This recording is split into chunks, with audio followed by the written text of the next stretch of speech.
For most of human history, cats were not pets. They were shadows. If you were a small animal living near ancient grasslands at night, a wild cat was one of the last things you would ever see. Silent paws, reflective eyes, a body built for stalking, pouncing, and killing with terrifying precision. Unlike wolves, wildcats did not hunt in packs. They did not follow leaders. They did not need permission.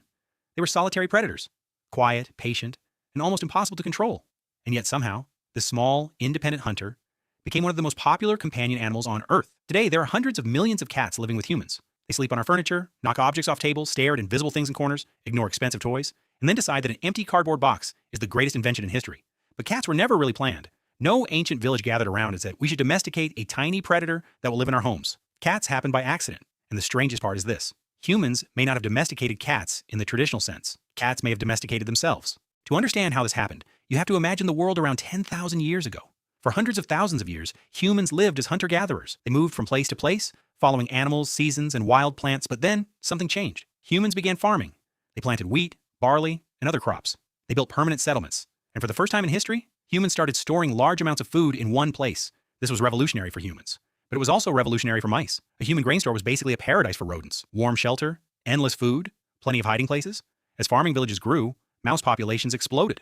And wherever there are mice, predators follow.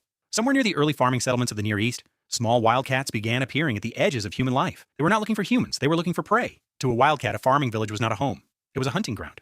At first, humans probably did not invite these cats in. They simply tolerated them. A wildcat that stayed near the village and killed mice was useful.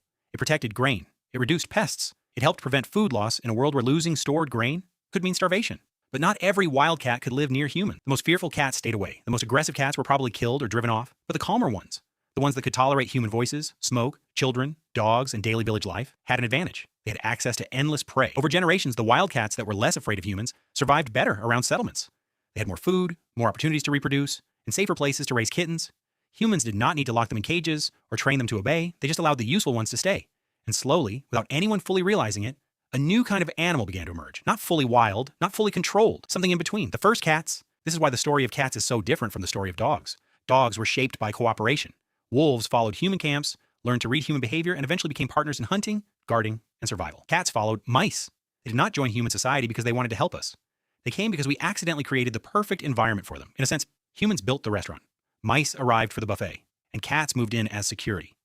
This is why cats remain so independent. They were not bred for obedience in the same way dogs were. Humans did not need cats to pull sleds, herd sheep, guard camps, or follow commands. A cat's job was simple: exist nearby and kill things smaller than itself.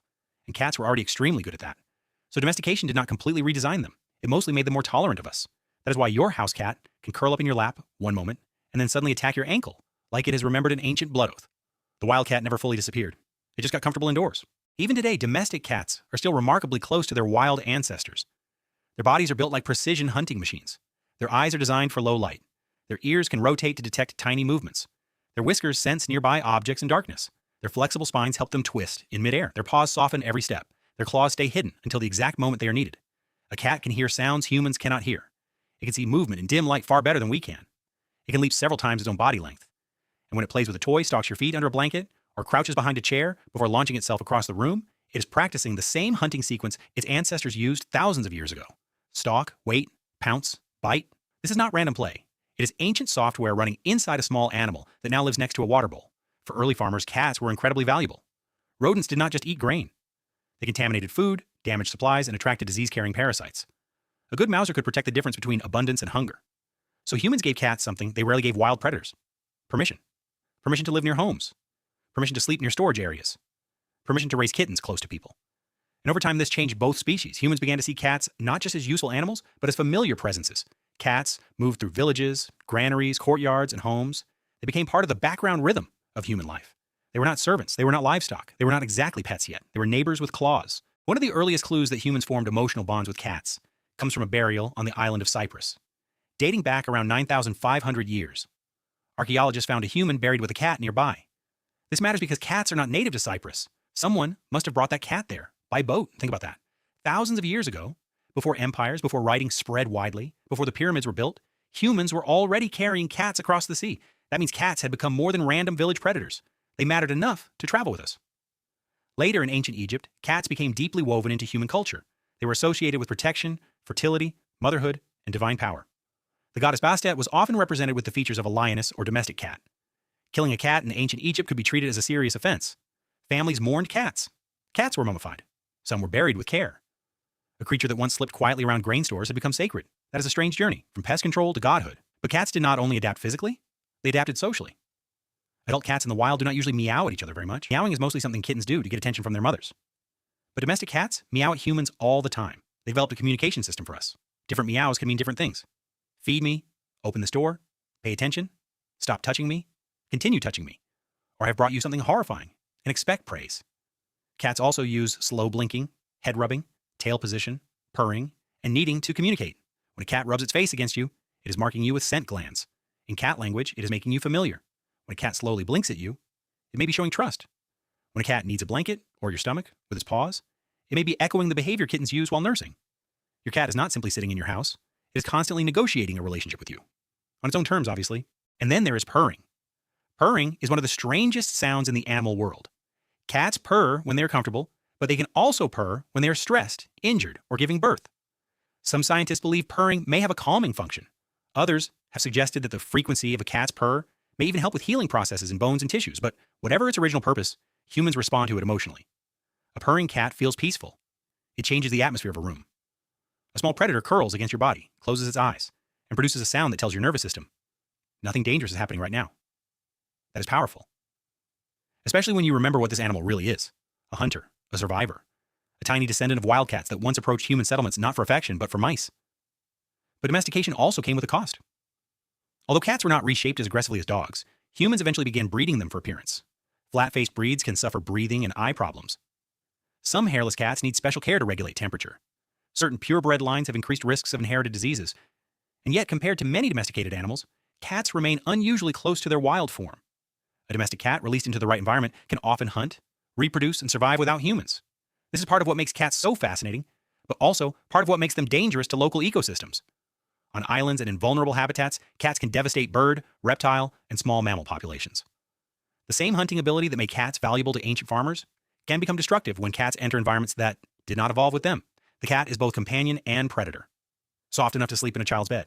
Skilled enough to empty a field of small animals. That contradiction has always been part of the deal. The wild cat still lives inside the house cat. When your cat hides in a box, it is choosing an ambush point. When it climbs to the highest shelf in the room, it is looking for safety and control. When it brings you a dead mouse or bird, it may be sharing prey, practicing social behavior, or simply depositing the results of a successful hunt in the most important place it knows. Unfortunately, that place is sometimes your kitchen. When cats stare out windows for hours, their brains are tracking movement, birds, leaves, insects, shadows. Their attention is not empty, it is ancient. Even the sudden burst of energy many cats get at night has deep roots. Wildcats are often most active during dawn and dusk, when prey is moving and light is low. So when your cat sprints through the hallway at midnight for no obvious reason, it may not be malfunctioning. It may simply be remembering the hunt. Maybe that is why cats feel so different from other domesticated animals. Cows were absorbed into agriculture. Horses were trained for work and transport. Dogs joined the human group. But cats made a deal. They came close, but not too close. They accepted our warmth, our buildings, and eventually our affection. But they never completely surrendered their independence. A dog looks at humans and often asks, "What are we doing?" A cat looks at humans and seems to ask, "What are you doing in my territory?" And somehow, humans love them for it. Because cats offer a different kind of companionship. Not constant obedience, not endless approval, but chosen closeness. When a cat decides to sit beside you, it feels meaningful, because it was not guaranteed. When it sleeps near you, it is vulnerable by choice. When it presses its head into your hand, it is not following a command, it is making a decision. The story of cats is not the story of humans conquering nature. It is the story of two species quietly discovering that life was easier together. Humans created farms, farms attracted mice, mice attracted wildcats, and wildcats, by simply being useful, beautiful, and just tolerant enough, slipped into human civilization. No grand invention, no master plan, just grain in storage, rodents in the walls, and silent hunters waiting in the dark. Over thousands of years, those hunters moved from the edge of the village to the center of the home, from granaries to temples, from ships to cities, from sacred statues to internet videos. And tonight, your cat may fall asleep near you without caring at all that its ancestors helped protect the first human food stores. It may not know that its kind crossed seas, entered temples, guarded grain, inspired gods, and quietly followed humanity across the planet. It may simply wake up, stretch, look at you, and demand breakfast. But now you know. The cat in your home is not just a pet. It is the descendant of a wild hunter that walked into human history on its own terms, and somehow never really left.